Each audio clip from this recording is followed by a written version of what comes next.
Merhaba arkadaşlar, hoş geldiniz. Bugün sizlerle birlikte şu an dünyadaki en güçlü bilek göğüsü olan Levan Saginashvili'nin maçlarının analizini yapacağız. Tabii ki önce kısa bir kendisini tanıtacağız arkadaşlar. Daha sonra analizlere geçeceğiz. Levan Saginashvili 15 Eylül 1988 yılında Gürcistan'da doğmuş. Lakabı Hulk arkadaşlar. Boyu 1.91, kilosu 170 diye şu an geçiyor. Ancak biz onun 180 civarındaki kilolu olduğu zamanları da biliyoruz arkadaşlar. Bu top 8 zamanında dünyanın en iyi ünvanını aldığında 180 kilo civarında bir kiloya sahipti kendisi. Levan Saginashvili 7 kez dünya bilek güreşi şampiyonu olmuş. 6 kez de Avrupa bilek güreşi şampiyonu olmuştur. Bunlar WAF'taki dereceleri, yani resmi dünya ve Avrupa şampiyonundaki dereceleri. WAF'ta yarıştığı kilosuyla beraber özel yarışmaları kilosu arasında arkadaşlar çok ciddi bir fark oluştu. Özel yarışmalara geçtikten sonra aşağı yukarı bir 50 kiloya yakın kilo koydu üstüne. 2019 yılında arkadaşlar Top 8 yarışmasında bütün rakiplerini çok rahat bir şekilde yenerek dünyanın en iyi bilek güreşçisi olduğunu kanıtlamıştır. 2017 yılında düzenlenen Polonya'daki Profesyonel Dünya Bilek Güreşi Kupası'nı kazanmış. Yine 2018 yılında arkadaşlar Avrupa Şampiyonası'nda Sofya, Bulgaristan'da birinci olmuş. 2018 yılında Dünya Şampiyonası Türkiye'de düzenlenmişti. Orada yine birinci olmuş arkadaşlar. Bilek güreşinin adını altın harflerle yazılmış olan Dimitri Trubin'i,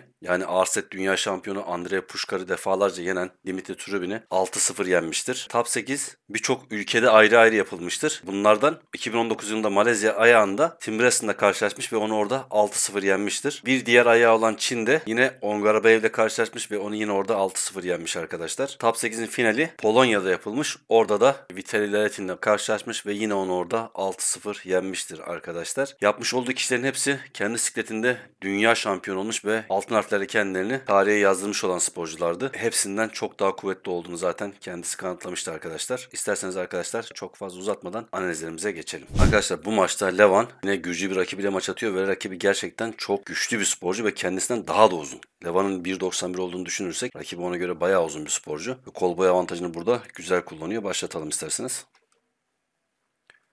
İkisi de arkadaşlar çekiyor ve bağa kaçıyorlar. Rakibi dirseğe kalktığı için faul oluyor. Yani kolları çok kuvvetli arkadaşlar ikisinde. Ön bilekler o yüzden çekiş güçlerine dayanamıyor. Bağlanıyorlar. Bağlandıkları zaman rakibi çok kuvvetli çekiyor gerçekten. Hatta Levan'ın alt bileğine baskı yapıyor farkındaysanız. Gerçekten alt bileğini düşürüyor.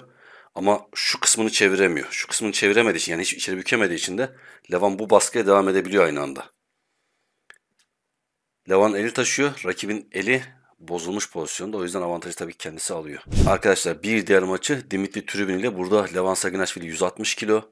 Zaten boyu yazıyor 1.91. Tabii ki daha sonrasında Top 8'e hazırlanma aşamasında 180 kiloya yakın bir kiloya ulaşıyor zaten kendisi. Rakibi ağır set dünya şampiyonu 130 kilo.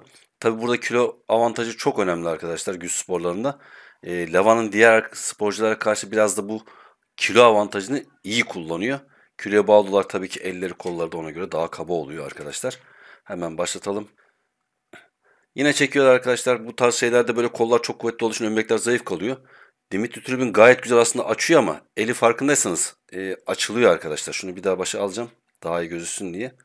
Faul veriyor sanırım. Maç veriyor. Şimdi şöyle biraz daha başa alıyorum. Farkındaysanız belli bir yere kadar gidiyor ama ön bilek Levan'da kalıyor. Çünkü Levan'ın burasına müdahale edemiyorlar çok fazla. Burası çok fazla dönmüyor arkadaşlar.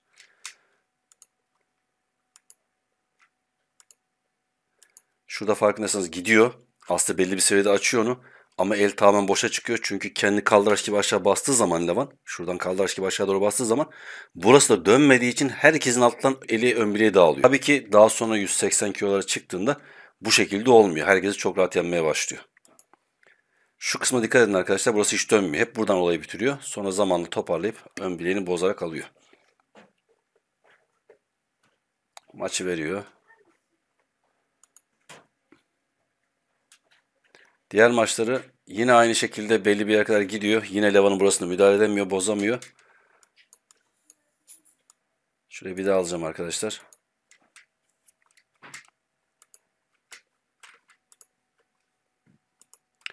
Farkında mısınız? Şöyle belli bir yere kadar gidiyor. O arayı göstermeye çalışıyorum sadece arkadaşlar. Şu arayı bir göstereyim. Giderken farkındaysanız burası aslında hiç dönmüyor Levan'ın. Buradan hafiften baskıyı alıyor ellerine. Ama şu kısım hiç dönmediği için burası hiç esnemiyor şuraya doğru. Şimdi esnemediği zaman da şu kilit bozulmuyor. Kilit bozulmayınca da gücünüz varsa tabii ki kendiniz hafiften buraya doğru vurduğunuz anda rakibin parmaklarında ağırlık burada arkadaşlar. Yani buraya doğru almış ama parmaklarına baskı geldiği için ön bileği de esnemiş burada. Aslında avantajlı değil. Şu baskıyı yaparken kendi açısını da bozmuş farkındasınız. İyice aşağı inmiş. Yani ağırlık tamamen şu yukarıda. Şu kısımda kalmış. Burayı zaten belli bir açıya kadar almış ama şu kısmı aşamadığı için, şu kol kısmını hiç çeviremediği için tamamen kilit noktası aslında burada, şu açıda. Levan ilk hamleyi yapar yapmaz zaten. Tabii ki ağırlık tam parmakta, açı bozulmuş. Çok rahat bir şekilde kaldırıyor. O yüzden de rahatça alabiliyor. Diğer maçları bu sefer biraz daha arkadaşlar iş nerede değişti burada onu göstereyim. Bir kere tam maçı izleteyim. Farkındaysanız arkadaşlar şu kısmı, çektiği kısmı tuttuğu için iş tamamen değişiyor. Çünkü en başta ne ile karşılaşacağını bilmiyor Levan. Hani çok mu zorlayacak, rahat mı açacak bunu bilmediği için buralardan tutmaya cesaret edemiyor çok fazla alttan onu kontrol etmek için. Yani rotasyon dediğimiz şu dönen kısmı kontrol etmek için alttan tutmuyor. Bu sefer oradan tutunca da arkadaşlar hamleyi yapıyor zaten. En yukarıdan bir dokunuyor böyle tepeden. Çok rahat bir şekilde açıyor. Yani hafiften şuradan dokunuyor biraz. Tim Breslin'de maçı arkadaşlar. Tim Breslin'in hemen onu söyleyeceğim. Tim Breslin'in şu pozisyondayken bisepsi çok kuvvetli olduğu için kendini hafiften kaldıraç gibi aşağı attığı anda rotasyon dönmüyor. Çünkü biceps şu kaldırıcı çok kuvvetli. Ama Levan'ın eli ona çok fazla gelebiliyor. Farkındaysanız yani oraya giriyor. Basınç deniyor. Tam yerinde denemiyor da yine Levan fazla geliyor. Bu sefer o iyi olan kısmı bak şu an işte arkadaşlar bu çok önemli bir açıydı aslında. Hani kıyas yapmak için. Şu açı Tim Breslin'in aslında iyi olduğu bir açı. İnsanları böyle kendi geri doğru çekmeye başladığında alt parmaklarına baskı yapıyor farkındasınız. Kendini geri çekmeye başladı. Alt parmaklara baskı gelmeye başladı. Tabi Levan biraz hafiften içeri bileğini takıyor. Taksa bile ama yine Tim Bressin burada çok yani gerçekten efsane bir sporcu. Buraya aldıktan sonra benim din adamı durdurabilen bir sporcu. Buradan çok kişi kaldıran bir sporcu. Çünkü şu kilidini atıyor orada. Ama Levan'a tabi burada çok fazla fayda etmiyor bu. Atıyor ve o iyi yerini kontrol edebilecek kadar güçlü olduğu için eli çok rahat açıyor. Eli birazcık daha zayıf olsa, kolu aynı güçlü olsa burası esnemeye başlayacak ve sıkıntı yaşayacak. Rahatça basıyor.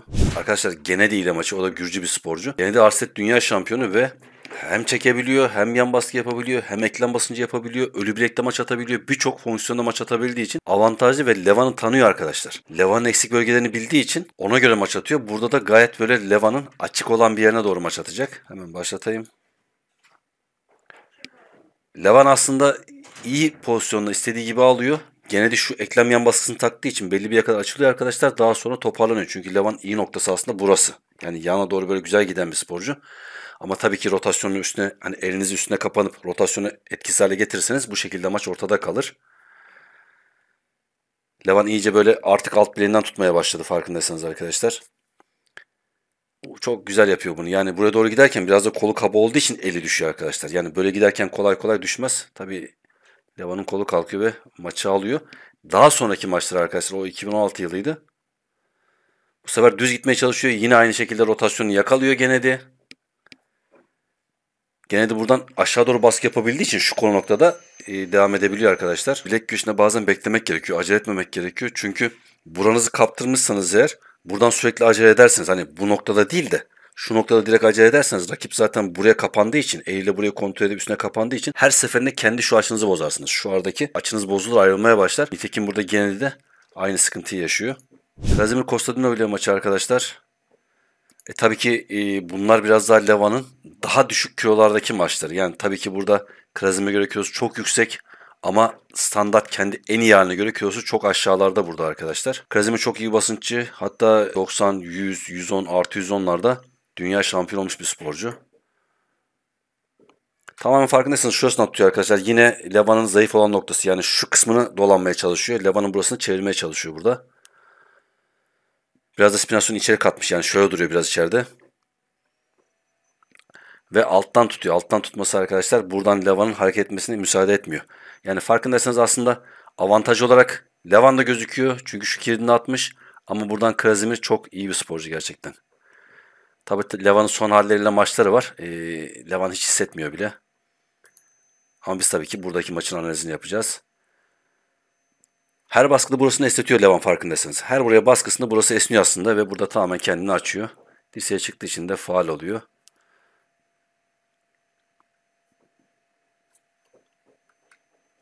Bir faul oluyor burada. Aslında şurada bir daha bakayım maça. Yenik pozisyonda mı çıkıyor? yok. Yani yukarıda çıkıyor. Şimdi şurada çıkıyor çünkü kolu. Buraya olsa maç olur. Çünkü yeni pozisyonda aldığını düşünüyor Krasimir ama almıyor aslında. Çünkü daha yukarılarda kolu çıktı.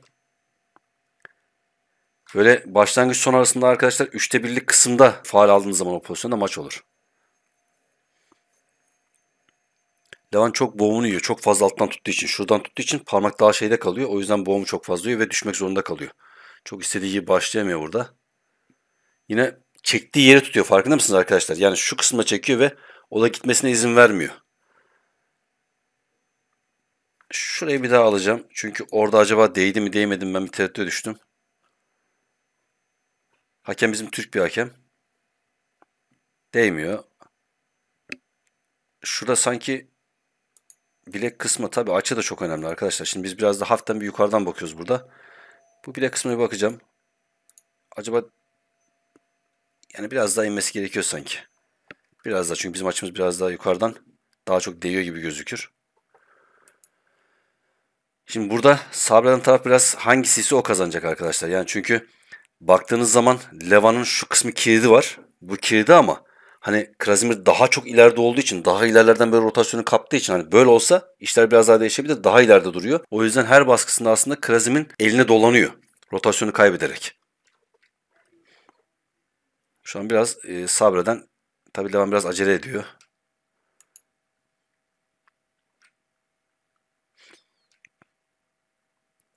Biraz daha böyle sırtını kullanarak Levan'ın şu açısını açmaya çalışıyor. Bir daha oraya bakıyorum. Burada herhalde evet, kolunu kaldırıyor. Hakem hemen yetişiyor. İki faulle maçı alıyor. Yani direkt maçı yenmiyor ama iki faulle alıyor. Burada bu maçı atmamın sebebi arkadaşlar, Levan'ın aslında en zayıf bölgesi. Şu kısmını kaptırmaması gerekiyor. Levan burada çok fazla kaptırdı onu. Kaptırınca nasıl bir sonuç olacağını görmeniz için arkadaşlar bu videoyu da paylaştım. Arkadaşlar Levan'ın maç analizleri de bu kadardı. Kendisi şu anda tabii ki maç alıyor, maç veriyor, zorlanıyor vesaire ama şu anki form durumuna göre, en azından Top 8'deki form durumuna göre dünyadaki sağ koldaki bir numaralı bilek güreşçisi arkadaşlar. O dönem zaten 180 kilo civarındaydı ve inanılmaz şekilde güçlüydü arkadaşlar. Bu videomuzun da sonuna geldik arkadaşlar. Beğenmeyi ve yorum yapmayı unutmayın. Abone olmadıysanız da abone olmayı unutmayın arkadaşlar. Görüşmek üzere. Kendinize iyi bakın. Sağlıcakla kalın.